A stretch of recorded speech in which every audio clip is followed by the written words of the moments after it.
Welcome back. It's the Big Blue Banter New York Giants football podcast. I'm Dan Schneier, joined as always by my co-host Nick Filato, coming to you after a Giants victory. That's right. They've now won 7 of 9 games this season.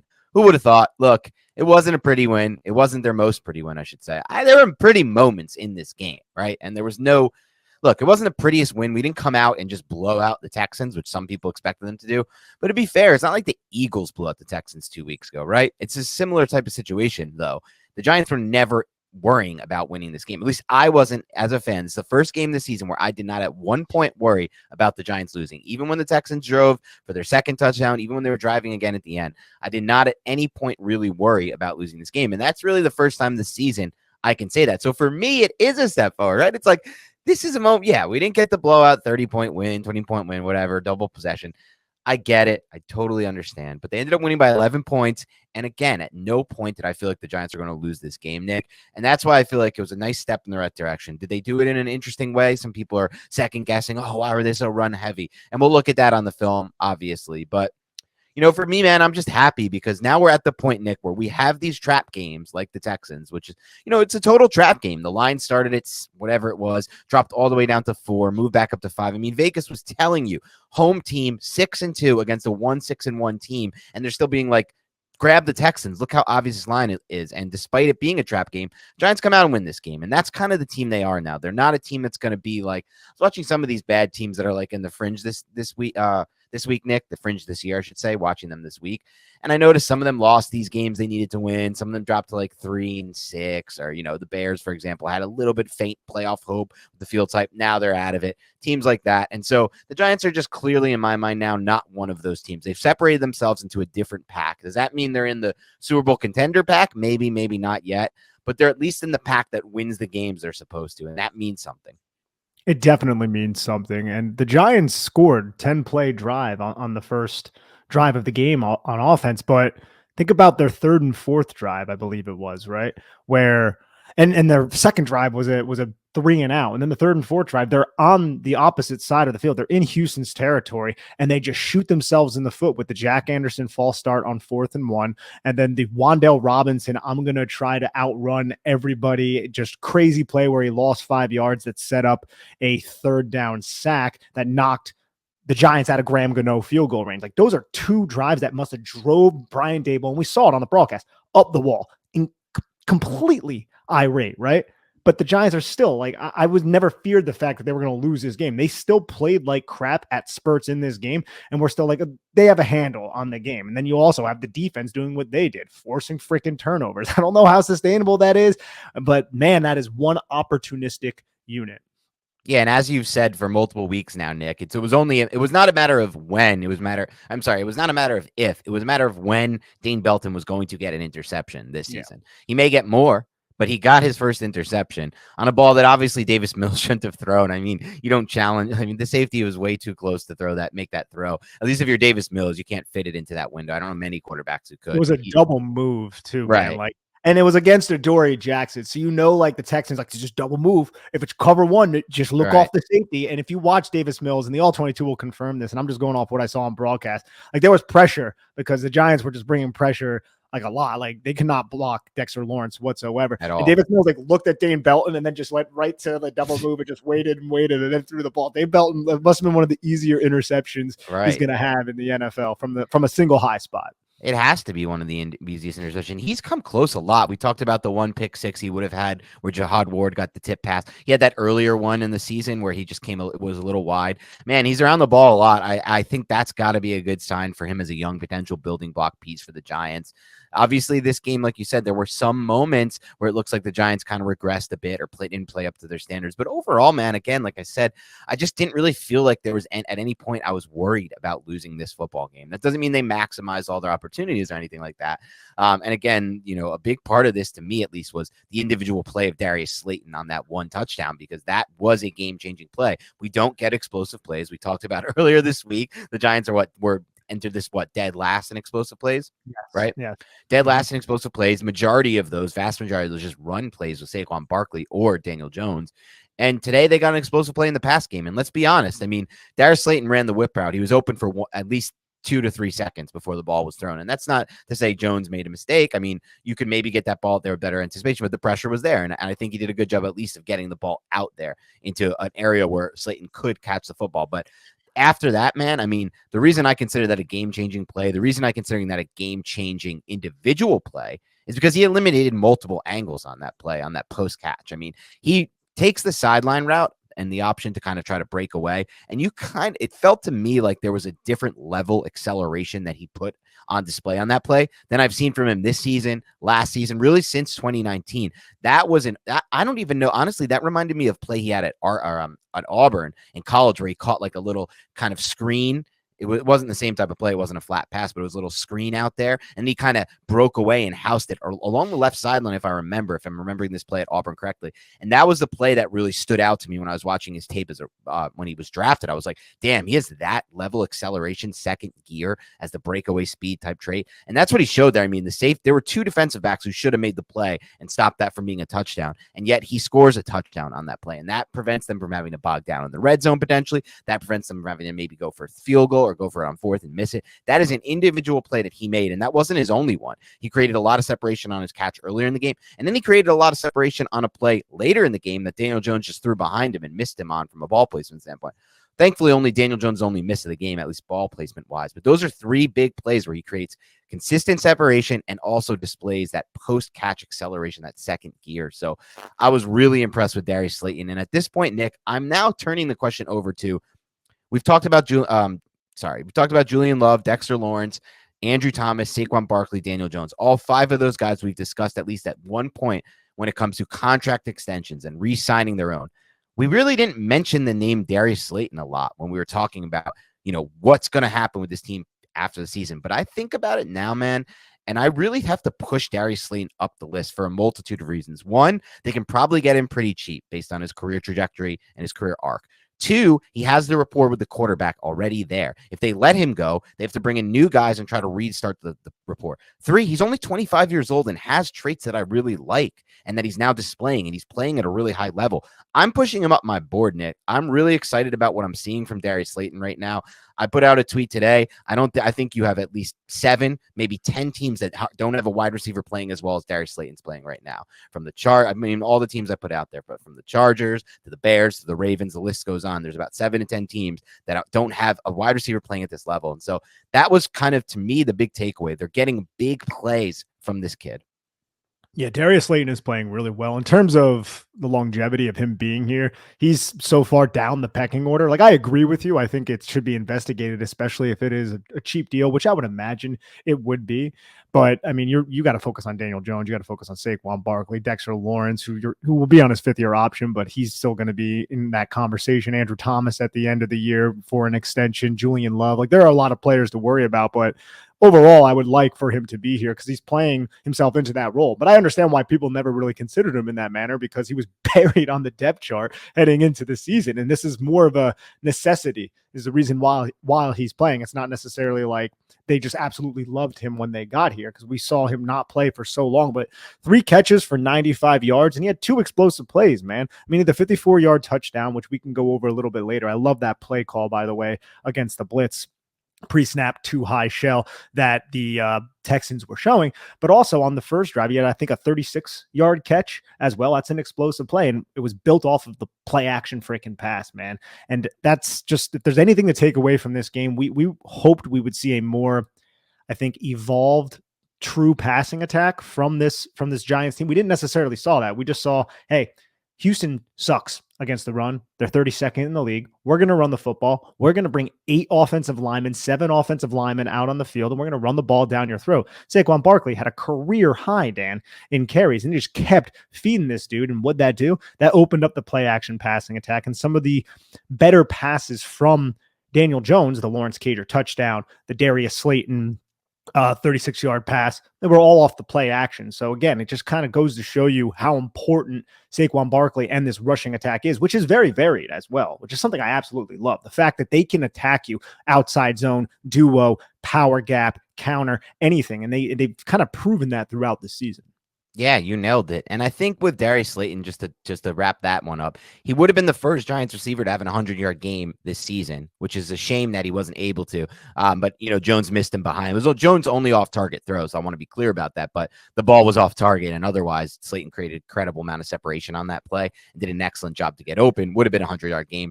And on the flip side of that, I think while it was at a necessity for the staff, Nick, maybe that just shouldn't have been the case, right? We can at least admit that now. We're not here to say everything this Giant staff does is amazing. Everything they don't do is the worst. Like, this is not, no one can be perfect as a coaching staff, right? No one can be perfect as a set of coaches.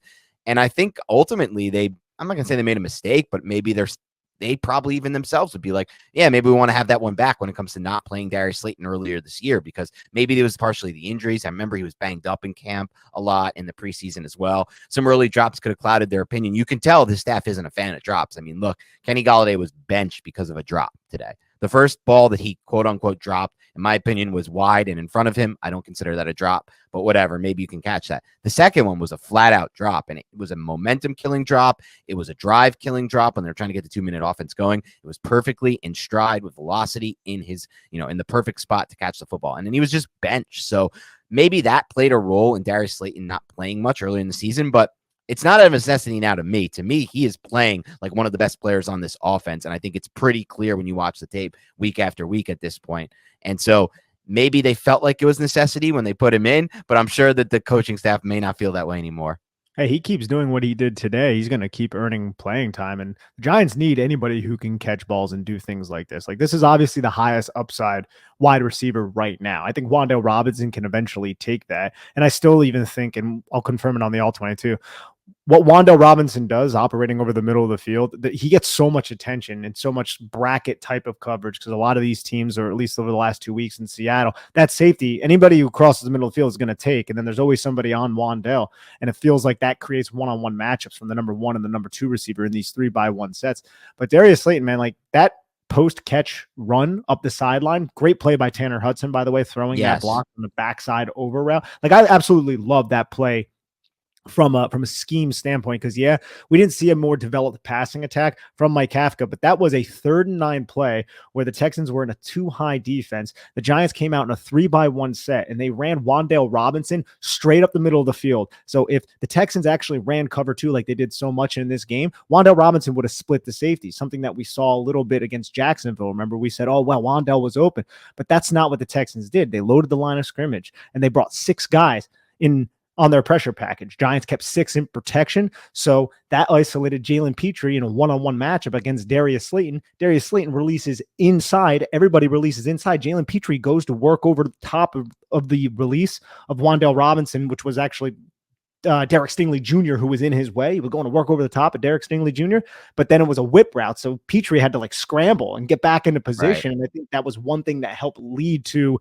the missed tackle, that and the fact that Daniel Jones threw it inside because he was hit, and the aiming point that Jalen Petrie took was the outside hip of Darius Slayton. So that was just an egregious miss by the rookie. But I do like that play call whenever it was pressure and it was man coverage, because you run that whip with all those inside releases, it's going to force a young kid like Jalen Petrie to think he has to work over the top of something he doesn't have to work over the top of. That's a great point. And I don't even know if it's a mistake, but it's also like it's kind of Giants got a little bit lucky, if we're going to be honest on it, because the inside placement of that ball, which probably wasn't where the ball was supposed to go, but since he got hit, the quarterback, it went that way, probably worked in the Giants' favor, because it allowed Slayton to kind of take that inside step toward in the middle before breaking outside. And regardless, it was an excellent play. And I want to talk a little bit about what you touched on before that, which was, we expected, or we hoped out of the bye week, to see more of a traditional drop back pass game from the Giants. You go to the drawing board, you have 2 weeks to prepare for not only this style of defense, which we know is very zone heavy. It's the old school Lovie Smith cover 2, Tampa 2, but also just to prepare in general for how to move your offense forward in the second half. And we didn't see that. And I almost wonder, Nick, if they're just at the point, this coaching staff, they're like, if it ain't broke, don't fix it type of thing, right? They're like, you know what? We know the matchup. We know we're going against one of the worst run defenses in the NFL. We know that we at least have confidence in our defense to hold Davis Mills and that Texans offense from scoring a lot of touchdowns and putting a lot of those types of 7-point burgers on the board. So why not just grind this thing out, run the football, and try to spring a big one at some point with Barkley? They didn't actually spring anything huge with Barkley, but they did spring some solid chunk gains in the run game, and they kept the chains moving and they kept the ball on their side while burning clock. So I almost wonder if we're at the point, Nick, where we're not going to see any kind of expansion of the pass game until they're really forced to. Yeah, I guess not, Dan.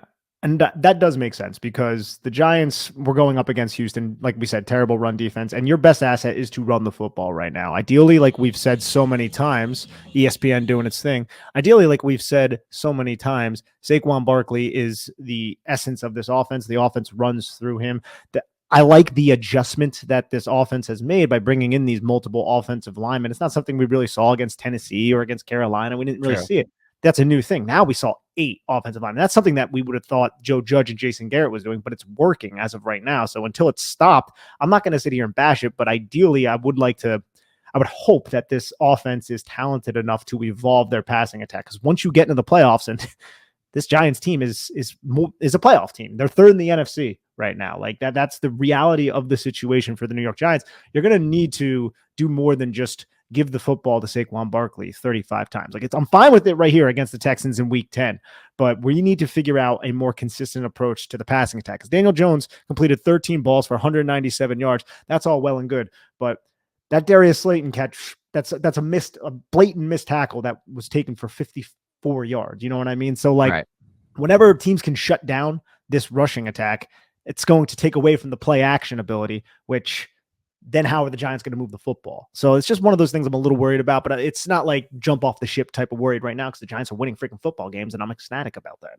Yeah, exactly. And I think at this point, like I said, I just don't feel like they're going to change this until they have to. And there will be a game where they have to at some point. It might come as soon as the Thanksgiving game.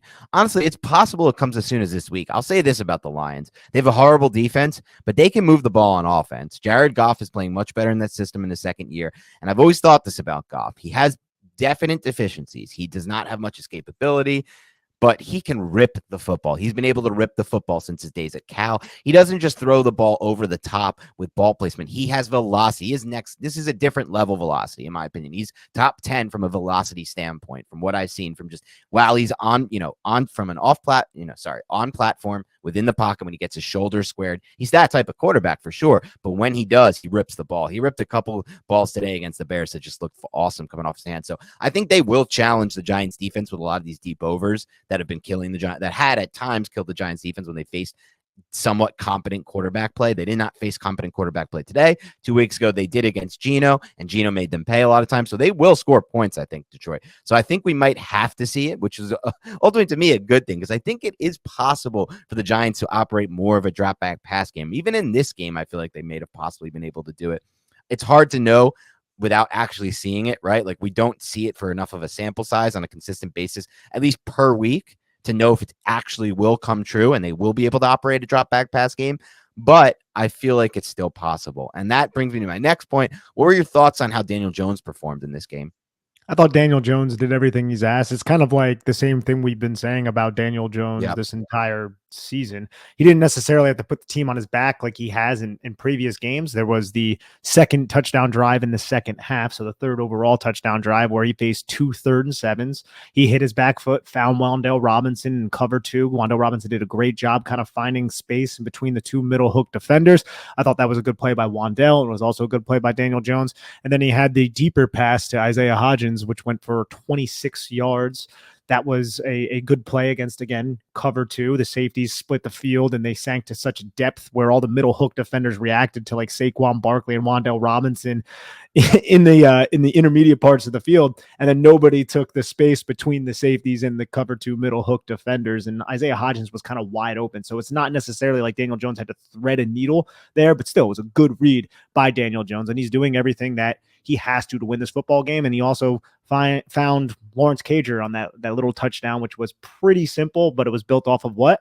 The play action passing game. Whenever the Giants align to the boundary in the red zone and they go to hand the football off, if you're an opposing team, don't really fall for it because it's usually a play action pass. Yeah, and it was that in that case. And yeah, I think overall Daniel Jones had a solid game. And, as you said, I don't feel like my opinion changed on him at all. We're not really looking at this that way anyway. I mean, you and I don't do this like every week. Our opinion changes. Here's what we say about Daniel Jones now. This is what we're just like literally going to take this as a full sample size. When it's all said and done, that's when I'll have my decision on what I would want to do with Daniel Jones if I was the general manager, ultimately speaking. But as far as did this move the needle, anything like that?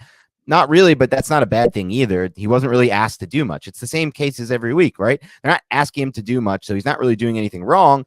And I say he did some good things too, like you said. And look, the conversion 3rd and 7, I don't want to make too much of it. I'm sure like we can't, I just don't want to overinflate it or underinflate it, but it is just the 3rd and medium conversion. It's fine. You did a good job. The read to Hodgins was a good read. Good fine throw. He was wide open. The Slayton play was all Slayton. I mean, I can give Jones some credit, but at the same time, I'm sure some quarterback coach will look at that and be like, that ball should be out earlier with anticipation. Okay, I would have to watch the play again, but yeah, I don't know either. I'd have to watch it again too. I think the reason why it was a little bit delayed was because you had to wait not just for Darius Slayton to get out of his break, but for Isaiah Hodgins, who released inside and like to the top of the numbers, had to release or wait for Hodgins to get into his release. But I could be wrong there. I would have to kind of. No, you could be right. I don't remember the play as well either. And if that's the case, then I'm going to credit that to Jones as well. I mean, obviously it's mostly Slayton. Anyone with eyes can see that, but then he deserves credit, Jones, because he, held on to the ball and got the ball out there to at least give his receiver a chance to make a play on it. And that's a good play for him.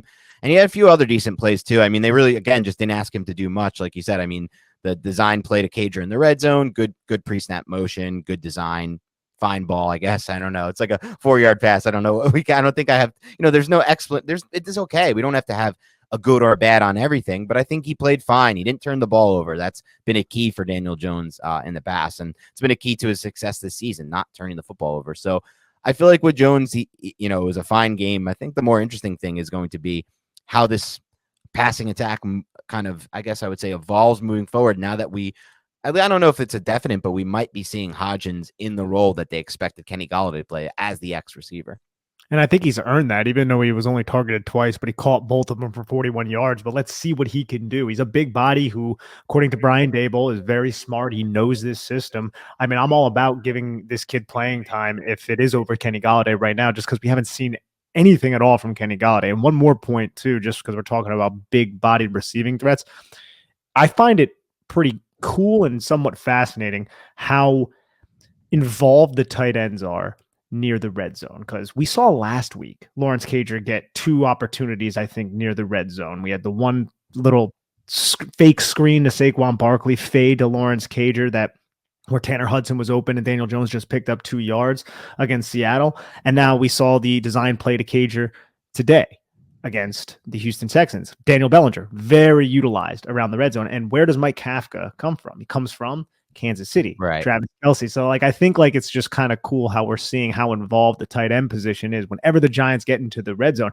I would like to see a little bit more receiver usage in that area, because it seemed like teams like Seattle, who were not fooled by it whatsoever, they just shut down Barkley. They shut down the tight ends on these design plays where there are second reads, but they're really just designed for that tight end. Whenever those plays are shut down, it always seems like the Giants bog down in the red zone. Yeah, you're right. It does seem like when they take away what they've been able to do, what they want to do, they've bogged down. They haven't really had too much of a, I guess I should say, alternative plan for it. And that'll be something that can maybe evolve. They get Hodgins involved as a red zone threat, right? Or maybe even find a way to use, and they've done it before, like Wan'Dale Robinson. They found a way in his first game to get him a touchdown in the red zone. Really solid design there. Darius Slayton, I think, can also probably contribute there as well. But it will be interesting to see, because especially as you talk about, like, if the Giants are a playoff team and they do make the playoffs and then try to actually make a run and win some games there in the playoffs, well, they're going to need to be, perfect in the red zone. Basically, they're going to need a cash in from receivers. It's not just going to be this type of game plan, which leads me to my next question for you, Nick, which is, that's now 2 weeks in a row where we didn't see much at all of quarterback keepers from Jones on the zone reads. That's something we'll look at the film and see if he made the right decisions on. My guesstimation is he did, which is also leads me to my next point. We didn't see much of a boot action game. We didn't see much of a get Jones on the run, on the move, have him the option of throw or run on the perimeter. At this point, I think it's fair to say that every defense will probably take away that in their game plan. I think the focus was there for the Seahawks. The Texans probably watched that film and said, look, this worked for Seattle. Why would we not try to do something similar? They're not running the same systems, these teams, but they still can make it a point every week, opposing defenses, that is, to take away this aspect of the Giants offense. And now that's 2 weeks in a row. And I'm definitely concerned that the Giants will have to, at some point, not scrap. Well, I mean, it looks like they scrapped it today, but at some point, maybe evolve into something else as an offense if they want to continue to score. Yeah, I'm excited to get to the all 22 because anytime there was a mesh point where it could be a zone read type of play, Daniel Jones just seemed to hand the football off. And there were a couple times just off broadcast where I was like, should he have kept that there? Or was he even reading somebody? Was it always going to go to Saquon Barkley? So I'm excited to see that because we know, week 3 through, I guess you could say 7 weeks 3 through 6, it was all Daniel Jones. It was all get Daniel Jones running, take advantage of Daniel Jones' athletic ability. In these last 2 games, we haven't really seen much of that. I thought it was because Seattle just absolutely eliminated it. And coming out of the bye, I thought we were going to see maybe a little bit more, but maybe Houston eliminated it too. So that's something that you guys will have to check back with us after the all 22 to see exactly what happened. We will have all 22 up on the YouTube. So please enjoy that. Yeah, for sure. And I'm also wondering with regards to that, like, and just in general, the drop back pass game, how much of it, I'd love to know. We'll never know this. We're not, you'd have to be inside the meeting room, the quarterback meeting rooms, the coach's meeting room to know this. But I would be curious to know how much of their reluctance to kind of actually operate any kind of traditional pass attack. And you don't even see, like, we don't even have drives where we're like in the gun running tempo and like just throw. We don't even have those, like, not even during the 2-minute drill or anything. You can see every 2-minute drill starts with like basically the idea of let's try to break something off with our normal offense. And if we do, maybe we can then go into some, tempo and no huddle. But I'm curious, just how much of that has to do with the 3 factors and what percentage for each: quarterback, offensive line, receivers. I would guesstimate that, at least based on what we've seen lately, a big chunk of that has to be on the offensive line and their thoughts on what's going on right now with the protection. Because earlier in the season, we saw the Giants use a ton of tight ends and running backs to chip and then release to help them pass pro. But recently, as they kind of moved away and they've not, after the injuries at right tackle and left guard with Bredesen and Neal, I feel like that is playing the biggest factor here. No Bredesen, no Neal. They don't really fully trust Azudu in pass protection, I don't think. I don't think they really fully trust Tyree Phillips in pass protection either. I think you're right. And I think Mark Lewinsky, John Feliciano, Joshua Azudu, those are all solid run defenders, maybe even good run defenders or blockers, I should say. Why am I saying defenders? So why not run the football in those situations? Why are you even going to put Daniel Jones in a situation where you're going to drop him back and he could take a 10-yard loss? Right. Just work the play action, have those linebackers bite up, and then find that intermediate crossing route, have all those defensive linemen play the run first before they get into their pass rushes. It slows the pass rush down and it takes pressure off of your offensive line. So that to me makes sense. But it sucks, man. Last year, this offensive line was so bad and it's significantly upgraded now. But I'm still a little weary at times whenever the Giants drop back into a 5-man protection package, just the offensive lineman blocking, because Right. I think this Giants offensive line struggles to deal with, I guess you should say, power in the middle. And Tyree Phillips just is he's a replacement type of player right now. We're still waiting to get Evan Neal back, and I'm hoping Evan Neal can progress his game once he comes back from this injury. But as of right now, we are not seeing a traditional traditional passing attack. Yeah, you nailed that, Nick. And I think ultimately we'll find out what this offense can be when they're fully healthy. That's probably the best factor here. But it's interesting to see how they kind of mix and match. I thought this was interesting. Shout out to Doug Analytics here, who put this note out there. He said offensive snap counts that were of note against the Houston Texans. Lawrence Cager led tight ends in snaps with 66% snaps. I don't think anybody saw that one coming. Wan'Dale Robinson was second in wide receiver snaps. Isaiah Hodgins, just claimed, dude, played 43 snaps, 63% of the snaps, effectively just coming in full time after Golladay got benched for his drop. And so the Giants also had, according to Doug Analytics, shout out to him, he's on Twitter, you could find him, 13 snaps where they had at least one extra offensive lineman. That was almost 1/5 of all of their offensive snaps. And 12 of 13 of those snaps were run plays. What does that tell you? They're like, we used to bash the Giants early in the Garrett era when he would just like bring in like the 2 blocking receivers, motion one toward the line of scrimmage and just run the ball out of like 12 or 13. And we were just like, dude, who the hell thinks this is going to be anything but a run? And they would go for nothing, 1 or 2 yards. Now they're doing the same thing. They're bringing in these extra offensive linemen. They're running it on 12 or 13 scenarios where they do bring in the heavy packages like that.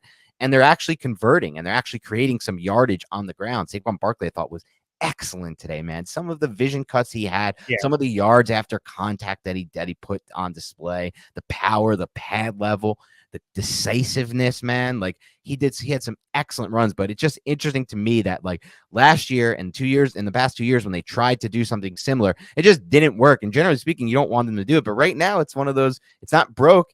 Don't fix it. It's working. Like they're like, we can create some offense today if we just bring in Nick Gates and put him in motion and just grind it, like have him block that man who's coming down to stop and penetrate that behind the line of scrimmage. It was that 3rd and short, and just have it go. So I thought that was interesting. On the flip side of that, though, when it comes to the offensive line, it goes to what you said, which is the one time the Giants did try one of those traditional dropbacks. I think it was early in the game, maybe a 3rd and long. Boom, Jones was sacked immediately.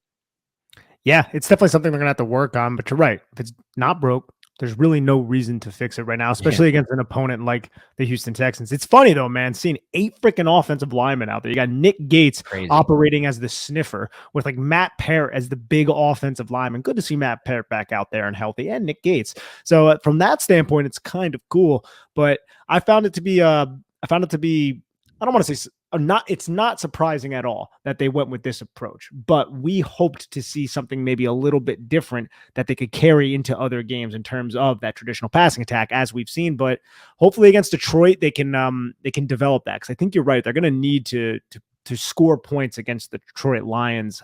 I think they'll be able to run the football pretty well. Detroit's not the best run defense by any stretch of the imagination, but what Jared Goff and Amon-Ra St. Brown can do is a lot different than what Davis Mills and that offense of the Houston Texans can do. So great point. Should be interesting. Yeah, I think it'll be interesting to watch this game, and I'm very excited to see it, because I think ultimately it's not going to be some insanely high-scoring game like the Bears-Lions was today. I think, what did that finish? 31-30, 61 total points. The Giants just don't play games that end with a lot of points. I think I was watching the game today. I was like, the Giants were moving the ball pretty well all first half, and the half ends with like no points between the two teams. It's like 7-3 at one point Giants, and I'm like, there's so much more offense right now from both sides that it should be 7-3 right now. But it's how Giants games go. They grind clock. They force the other team into field goals a lot in the red zone. And at times the Giants have also bogged down themselves in the red zone.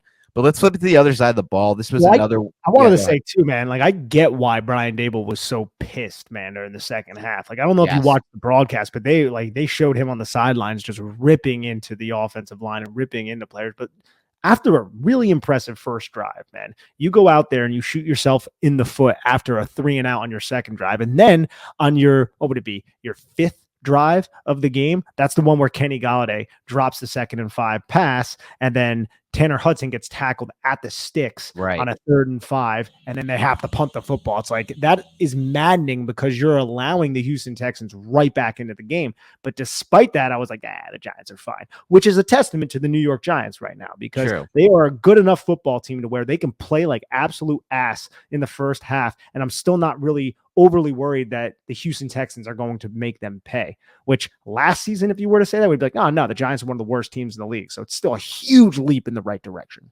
Great point. They would have no chance last season to be able to win a football game where they have that false start, that they, whatever it was, that they turn into, now you don't get the same amount of points on that, or you didn't get any points on that. Sorry. And then you also have the, like you said, the Kenny Golladay drop that's, again, slows down the momentum of a drive. So the sack on 3rd down, the one because of Wan'Dale Robinson, like the Jack Anderson false start, and then that Wan'Dale Robinson play that ended up turning into a sack a couple plays later. Like, the Giants were in field goal range for both of that. Like, you removed 6 points, potentially more, from the board because you were undisciplined on offense. And that is not what the New York Giants have been throughout this entire season. So it's good that they were able to bounce back in the second half and then mount 2 touchdown drives to start the second half.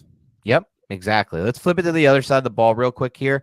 On the defense side of the ball, I want to start with a few standout snap count notes, again, from Doug Analytics. Shout out, Doug. This is great stuff from you. One, Nick, we'll start with here. I'll do them one by one, and we'll talk about them all. So we'll start with one. Dexter Lawrence and Leonard Williams, they played at least 90% of the snaps each. I mean, this was another game where they just said, F it. We're relying on these two. We need these two in there. And they make a big difference. Like, Dexter Lawrence, despite playing 90% of the snaps, is producing pressures in the fourth quarter, play after play. He was a load. Kenyon Green, who was a first round pick, could not block him. So even when he's not, like we talked earlier in the season, the Giants have had so much success with Dexter Lawrence because they've moved him at times over the nose, and he's so overwhelming for a lot of these centers. Well, guess what? Now he's also, and this is not the first play, but he's done this throughout the season. He's also getting immediate pressures against guards in the NFL when he's not lined over the center there as the one. And that means, look, like you said earlier, he's doing a great job using his hands to create separation from the offensive lineman and then create pressure on the quarterback. And Leonard Williams also looked excellent out there. He's not playing at the same level as a Dexter Lawrence right now, but having them both on the field is obviously a big factor in a game like this. And the Giants did not hesitate to have them play all those snaps. Yeah, Leonard Williams, there were a couple plays where he just like tossed offensive linemen to the side on these Dameon Pierce like inside runs, and Leonard Williams was right there to wrap him up. On the one fumble that Dameon Pierce ended up having, that was a Kayvon Thibodeau and Leonard Williams kind of sandwiching Dameon Pierce and Jordan Akins, and then the ball just kind of squeaked out somehow, and Jalen Smith jumped on top of it. But I am very impressed with what both of those individuals are doing. And the one sack that Dexter Lawrence had, bro, how he used his hands. He like against the center, Quisenberry, he lifts Quisenberry's hand up in the air, and then he uses his other hand to just basically judo chop around and then just land the rip move through that same shoulder that he just lifted up. So he just rips right through and then gets right into the pocket to get a half sack along with Leonard Williams on Davis Mills. Yep, you nailed it. A couple other interesting notes here from a snap count standpoint. We got our early answer as to what the Giants are going to do to replace Xavier McKinney. For this game, we saw Pinnock kind of come in as, the guy who's going to play a little bit for the Giants in McKinney's absence. He actually had 1.5 tackles for loss and a sack. So he actually made big plays over his few snaps. But then we also had the bigger deal here, the bigger story. Dane Belton played every snap today. So Dane Belton is the clear winner, obviously, of the McKinney injury. He's a player who now they trust in every snap role. And I thought, I haven't seen the tape yet, Nick. I know we both haven't seen the tape, obviously. But as far as broadcast-wise, Dane Belton played a pretty good game as a full-time player. I felt like he looked solid out there. I think there were a couple times where I was like, oh man, he took a bad angle there. I think on the one long Dameon Pierce run, he took a bad angle and kind of had to retract, and Julian Love ended up tracking Dameon Pierce down. But overall, stepping into the shoes of Xavier McKinney, coming away with an interception in that game and playing all those snaps, I came away impressed. But again, once we watch the all 22, we'll really get our opinion on that straight. Yep, without a doubt. Kayvon Thibodeau, 81% of the snaps. He's becoming that type of player for the Giants. Has been this way for a few weeks now. He's played kind of in that range. Henry Mondeau, 22 snaps, which were twice as many as Justin Ellis. This was another good note that I thought was interesting. But the big one for me is Tay Crowder, 2 snaps all game. Yeah. Wow. Yeah, it was the Micah McFadden show out there. And McFadden, there were a couple plays where I felt like I was like, I think that was on him. Again, we'll confirm on the defensive all 22, but there weren't any egregious mistakes. It didn't seem like going against a team that wanted to run the football.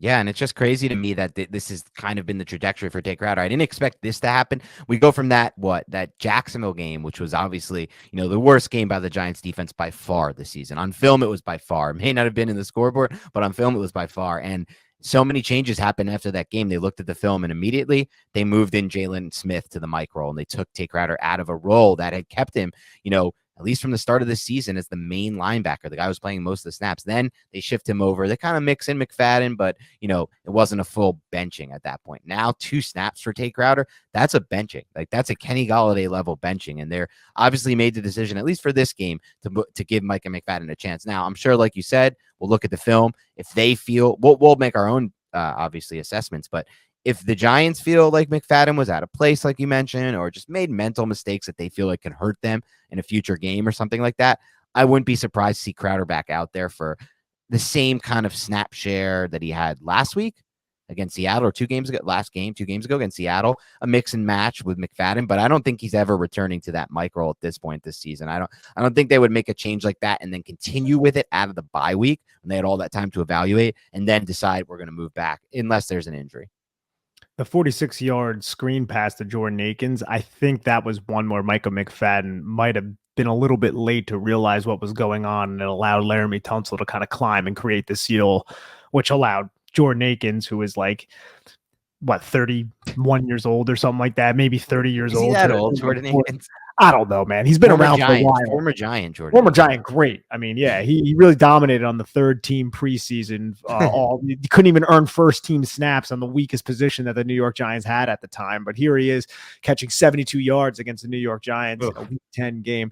But I think Micah McFadden was out of position on that one specific play. We'll have to wait and see. I'm excited to watch the Micah McFadden tape, and I think that was one of our bold predictions, or that's not even bold though, in my opinion. But that was one of our predictions. Was that I might have even said it on a podcast, Dan, that Micah McFadden out of the bye week was going to steal the starting job from Tay Crowder. Now, I had no idea that was going to actually happen. If you were to ask me like 3 weeks ago, I probably would have said no, because Micah McFadden was benched and he wasn't playing all that well. He wasn't really playing at all. But it ended up kind of happening here with Tay Crowder only earning 2 snaps. It 100% happened, and again, we don't know if this will stick or anything like that. But for now, it happened, and this combination, I thought the Giants defense played fantastic today overall. I mean, look, Davis Mills ended up throwing for 300 yards, which is a wild stat to even imagine. Considering if you watch the game, you'd be like, did he really get to 300? Who even? Because Brandon Cooks didn't even have that many yards. Like, who even had the yards? You just mentioned like 72 to Jordan Akins. There was a bunch of just like random. Chris Moore had a bunch of yards for them, but a lot of this was like just straight up end of game type crap, like where the Giants are already up 21-10 and they're just like kind of letting the clock bleed out. There's 7 minutes left. They don't really care if they move the ball down the field. Then we get to the red zone. Boom, they tighten up. And the same thing happened twice on 2 red zone trips for the Texans. One, they had to kick a field goal. The other, they threw the interception on. So I feel like a big majority, because I think they only had like 39 yards passing in the first half, the Texans, or 37, one of those two. Maybe it was 35 yards passing in the first half. So just like an explosion of 250, 270 in the second half. But again, most of it on these drives where it didn't, to me, really matter. But I will say this, if you take that away and just don't look at the passing yards, total yards for Mills, I really thought the Giants defense played fantastic today. I thought they dominated defensively up front, which is now becoming, to me, more of a trend. Look, they did it against Seattle. I know it doesn't feel that way because of how the game ended, but the reality of that situation is Geno Smith manipulated the pocket through dimes. You guys, we have the film up on Big Blue Banter YouTube page. You can see what Geno did to make things happen. But Kenneth Walker did not do anything until the end of the game when the defense was worn out after Richie James fumble. And I feel like this is the second game in a row where they have Williams and Dexter Lawrence on the field at the same time, and it makes such a massive difference for just winning the trench battle up front. You just have those two bulls in the middle, and you just can't move these guys. You can't do a lot of the things you want to do in the run game, as we saw with Dameon Pierce, when those guys are on the field. And I felt like from a pressure standpoint as well, the Giants were getting there a lot more often. There were multiple sacks in this game against Davis Mills. There were plays that led to bad throws and interceptions. So I thought it was overall just an excellent game for the Giants defense. I know, I get it. Look, the matchup isn't that tough, but we've seen Dameon Pierce beat people this year. We saw the Texans move the ball decently against the Eagles. So I felt like overall this was a great game for the defense. I would agree. Yeah, Davis Mills was sacked 4 times, and he probably could have been sacked even more. He had the one that was an incomplete pass, but it looked like it could have been a fumble. I think it was initially ruled a fumble on the field, and then I think there was another play like that. So realistically, the Giants were hitting Davis Mills, pressuring Davis Mills, and getting him off of his spot to basically stifle that Houston Texans offense. And in terms of Dameon Pierce, 17 carries for 94 yards with that 44-yard long rush. Right. That's average of 5.5. So it looks good, but without that 44-yard run, it didn't really seem like Dameon Pierce was getting much going on the ground against a Giants linebacking core that was pretty freaking bad. And I think the one long rush, it might have been the 44-yard one, don't quote me on it though, was a power gap run, which is something that the Giants have struggled with. But the zone runs, man, these New York Giants are pretty damn good stopping that type of stuff, and the duo runs. Like, they don't get fooled. It's the eye candy that gets the linebackers out of position. Yeah, you're 100% right. We hopefully by now, those who listen to the podcast know that, look, this is a Giants team that struggles with power gap, struggles with some pin pull stuff to the outside, especially perimeter runs, but up the middle zone, any of that type of stuff, they can handle, and they can handle really well. On the flip side, it's interesting. I thought a lot of the Giants' biggest success in the run game was like when they used power gap, when they had pin pull and they got Barkley to the outside. So, just an interesting dichotomy there for sure. O'Shane Ximenez, how many snaps did he play according to our guy, Dougie? He didn't. He only did a couple notes on snap counts. I don't think the full snap counts are out there. That's why I kind of looked to Doug here to kind of give us that insight. But it was just like the key things. So we don't know O'Shane snaps, at least not at this Because I just like every time he was out there, it seemed like he was making some plays. Yes. Seems like he was getting some pressure, getting some hits. I just feel like, I know he's not a starter on this defense, but I like having him healthy in a rotational role because I think he can have an impact and he can come up with plays like stripping somebody at the end of the game or sacking Aaron Rodgers or just dropping into coverage to eliminate throwing angles or throwing windows, I should say. So it's just somebody that I wanted to see how many snaps he played, but we don't have that information right now. Yeah, we'll get that for the next show. But yeah, definitely agree on that. His return was definitely a welcome one. Overall, just a good performance on the defense. Dory, maybe Moreau, the safeties in the position they played, Love. You didn't see too much mistakes from the linebackers. Pressure was pretty good. Run defense was pretty good. So I have a lot of good things to say about defense. I thought this was an interesting note from Dan Duggan. I don't know if you noticed this, Nick, but it's something I was noticing during the game. I kept seeing Daniel Jones making all these like rampant checks pre-snap on a lot of plays that were just run plays, and he's just checking into different runs or checking in, maybe shifting the blocking. And then what I found out after the game was, according to Jones, this is from Dan Duggan, by the way, shout out Dan Duggan.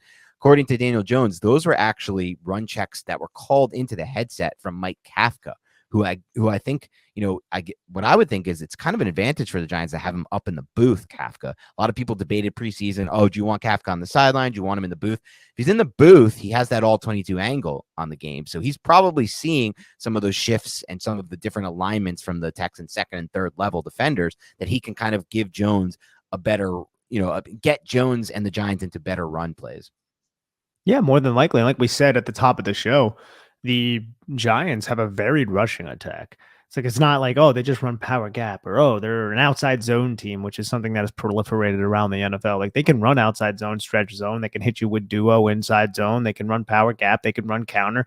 They can do a lot of different things with their rushing attack, which is excellent when you're a team that wants to run the football 35 times to a player like Saquon Barkley and bring 8 offensive linemen off the bench and slap them on the field. Yeah, without a doubt. And definitely a little nice wrinkle there. I feel like they can get a little edge when they're coming from the booth, especially like in a game like this where you're home against a Texans team that isn't traveling well fans wise. So you can keep things quiet on offense and you can actually get those run checks into Jones and not have it be all confusing and not have him be like, what the hell is he trying to say? And then you're running out of time. It's panicky. At times you probably don't want to overcomplicate things. Like if you're in Seattle, for example, and that kind of noise, you're probably not going to be doing things like that. But at home, you got Kafka calling in from the booth. Everything's kind of quiet. Jones can hear it.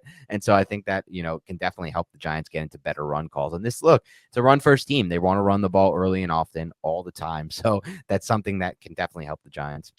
Think about what we thought was going to happen when Brian Daboll came in. I remember talking like, we're going to see more 10 personnel. Like, it's going to be a lot of no.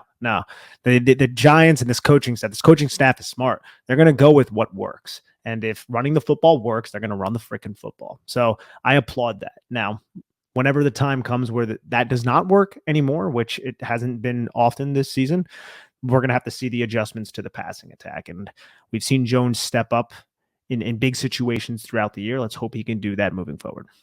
Yeah, exactly. And another game where the Giants recipe kind of comes into play here, right? The Giants recipe, don't turn the ball over. Texans had 2 turnovers, Giants had 0. Win the turnover battle. And generally speaking, like you ask Bill Parcells, one of the best coaches of all time, he's spoken about this at length over the course of time. And same thing by Bill Belichick, by the way. He hasn't put words to it because he doesn't talk that much about these kind of things, but you can just tell by the way he benches guys who fumble and things like that. You win the turnover battle, you have a much, much, much better chance of winning the game. The Giants are now that kind of team. They're the type of team that wants to win the turnover battle every week and is doing an excellent job of winning the turnover battle. They win it 2-0 in this one. Third downs, the Giants converted 50%. Texans only 30% of their third downs. Another factor in this Giants team, why they keep winning games. Well, the defense gets off the field on third downs. Red zone, similar situations. Texans just 1 of 6 in the red zone there. So the Giants, once again, are just a clear-cut team that has an MO, right? They run the football. They don't turn it over. They try to get explosive plays with Saquon Barkley. They try to use Jones as a runner. Didn't happen today. That's okay. On the defense side of the ball, they limit you on third downs. They stop you in the red zone, and they turn the ball over while not turning the ball over on offense. So it's a solid recipe, man. Like we've seen, this is pretty similar. It's not the same team, but it's pretty similar to the recipe the 49ers had last year that made it all the way to the NFC Championship. It's not the same. They don't really have the same level of explosive. Like you can say Barkley's as explosive as Deebo Samuel, but Deebo Samuel can be used in a lot of different ways. The offensive line is not quite as good as what San Fran's was last year. I don't think.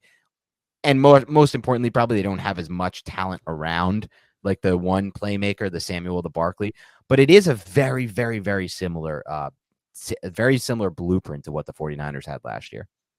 That's an interesting comparison, the 49ers, and they Yeah. went to the NFC Championship game. And it's just crazy, man, that not long ago we were all like, oh, yeah, the Giants, yeah, whatever, they'll probably suck. And here we are, the New York Giants, third in the NFC, 2 games in hand to play the Philadelphia Eagles. And the Philadelphia Eagles are undefeated. They play on Monday Night Football. We'll see what happens against Washington. Hopefully Washington can upset the Eagles, similar to what the Green Bay Packers just did to the Dallas Cowboys. Yeah, no doubt. And it was good to see the Cowboys lose a game. That was an excellent thing we got to take away from this week. Great win for the Packers. We were rooting hard. Lead too, man. Weren't they up by like 2 touchdowns? 2 touchdowns, 28-14. Blew Jeez. a big lead. Dak had some great moments, had some really bad moments. 2 of his interceptions were pretty gross looking. Yeah, and look, the Packers maybe had a blueprint, I guess, for trying to, because that's the first team I've seen successfully really attack that Cowboys defense and create points off that Cowboys defense. Maybe that's something the Giants can look at and try to mimic and duplicate. We'll see. Obviously, that's no guarantee. They haven't yet kind of created those kind of explosive plays in the pass game, but it could come, and we'll see what happens. But it opens the door for an interesting Thanksgiving game, because now we could be looking, the Giants take care of business against the Lions, Nick. We could be looking at a situation where Cowboys, I believe, have a difficult game next week. I think it's at the Vikings next week. I'm pretty sure it's Dallas at Minnesota. So if Dallas loses, is that correct? I think so. I think they said that on the telecast. I don't have the schedule in front of me, though. Well, if Dallas loses that game and the Giants take care of business against the Lions, that Thanksgiving game becomes a super big one, because if the Giants win that Thanksgiving game, it puts them in a really good position to challenge for that 5 seed. And why does that 5 seed matter? Well, there's a chance if you win that 5 seed, you could, if the Bucks, and it looks like the Bucks kind of maybe righted the ship today, but if the Bucks start to collapse again, or if they get injuries, whatever it is, and they start to play bad football again, you could potentially see the Falcons win that division. And there's no better matchup for the Giants in the first round of this playoffs than the Falcons. The Falcons are a team the Giants should and can beat. They might win that division because it's so ugly, but at least that puts them in a possibility to face that 5 seed there. And it also keeps them away from the Eagles if the Eagles are the 1 seed. There's a lot of good factors in potentially taking that 5 seed if they can. But it's just interesting to see it all. It will be interesting to see it all unfold, obviously. And definitely a big day for the Giants. They move up in the NFC East standings. There's still only 2 games out of the Eagles, by the way, for first place. The Vikings do host the Cowboys next week, and the Vikings also play on Thanksgiving against the Patriots. Dallas obviously plays on Thanksgiving. The Lions play on Thanksgiving, so it's not like the Giants really are at a disadvantage, because both those teams will be on a short week in the subsequent week after that, because the Lions, for whatever reason, still always play a Thanksgiving game. Nah, it's a tradition. We got to keep it, Nick. There's no for whatever reason. They should play, no? I mean, like, I get the whole tradition thing, but like, there comes a point, like I always harken back to the argument of the MLB, where people are like, oh, the National League, they the pitchers, they hit, it's tradition. I'm like, well, it's a stupid tradition. I'm sorry. Like, I think it's a dumb tradition. I think that baseball, and I'm not even a big baseball fan, but I think it has evolved to the point where you can extend batters' careers by opening that up, which the MLB did, luckily. But I have so many like these fundamentalist like MLB fans are like, nah, it's a tradition to, he's a $60 million a year pitcher. Let's throw him up there to hit, even though he doesn't want to do that. Yeah, that sounds freaking great. Like, it just never made any sense to me. I always freaking hated it. I'm sure I'm probably going to get feedback from that one, but I thought it was dumb. You might get some haters. It's always possible. But we'll wrap it up there, Nick. Anything else on this game, actually, before we wrap it up? I don't want to cut you off if you had something else. No, actually. This was kind of a straight to the point, boring type of game, but we'll take it though, right? Yeah. Well, that's okay right now. Look, we're just trying to win football games, get to the playoffs, and at any point the Giants can click on offense. We don't know if there's no guarantee that won't happen, especially as they get healthier and bring back Neal and Bredesen. So we'll wait for that moment. I'm excited to see where it comes forward. I'm excited. I said this from the start, Nick. I'll end it on this. We'll talk more about this week, so we don't have to talk too much about it now. But I said like a month ago, maybe 6 weeks ago, that circle the Lions game. I am most excited for that game this season, because I really feel like that's the game where the Giants pass offense can come alive. Lions are playing a little bit better on defense lately from a pass defense standpoint, albeit versus the Packers. And then the Bears today, they didn't really give up too much in the pass game. It was mostly Justin Fields with his legs. But that's a defense that's going to play so much man coverage. That's a defense that's going to do things that are going to allow the Giants to potentially hit some big plays. And the last time the Giants played the Lions, it wasn't the same defensive system. It was Matt Patricia, but it was 2019 during Jones's rookie season. And despite it not being the same system, it was still a man-heavy system. Patricia just simply ran man coverage. Like, he just ran it all the time. And Daniel Jones had one of his best games of his career in that game. He was throwing up passes to Darius Slayton that were touchdowns. He was beating man coverage. He was taking chances that he didn't normally take down the field. So I'm excited to see this pass game. I know I said it about Houston. Maybe it would open up after the bye week, but I think this is a really good opportunity against the Lions. I think you might be right. The team that runs the most man coverage, according to Cover One at least, is the New York Giants before this week. But the Lions are 5th. So that could open up some opportunities for Daniel Jones, who can run the football if you ever catch the Lions in man coverage and nothing's there. Because that's something that the Giants have used. Anytime it's 3rd down or 2nd down, there's no quarterback spy on Daniel Jones. Drop back to pass, nothing's there. Just use your legs, Daniel. So maybe Daniel can get back on track with that. Exactly. All right. Thanks to everybody for tuning into the Big Blue Banter podcast. Keep it locked and loaded this week.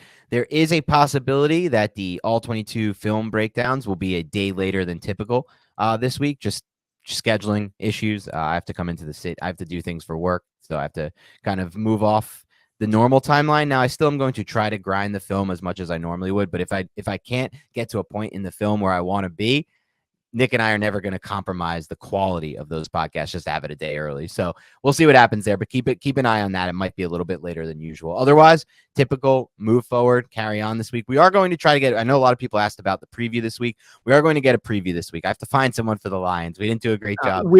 I know Lions people. I don't know. Nick knows Lions people. There we go. No one knows Texans people. Nick, and we don't have any Texans people in our Rolodex. In the online Rolodex. We don't have any. This is my computer people. Hey, computer people, go find me somebody from the Lions or the Texans. Get me a beat writer who knows his stuff, who can talk film with us. But we'll have a preview. We'll do another mailbag, things of that nature. So keep it locked and loaded. Have a great rest of your week, and we'll talk to you soon.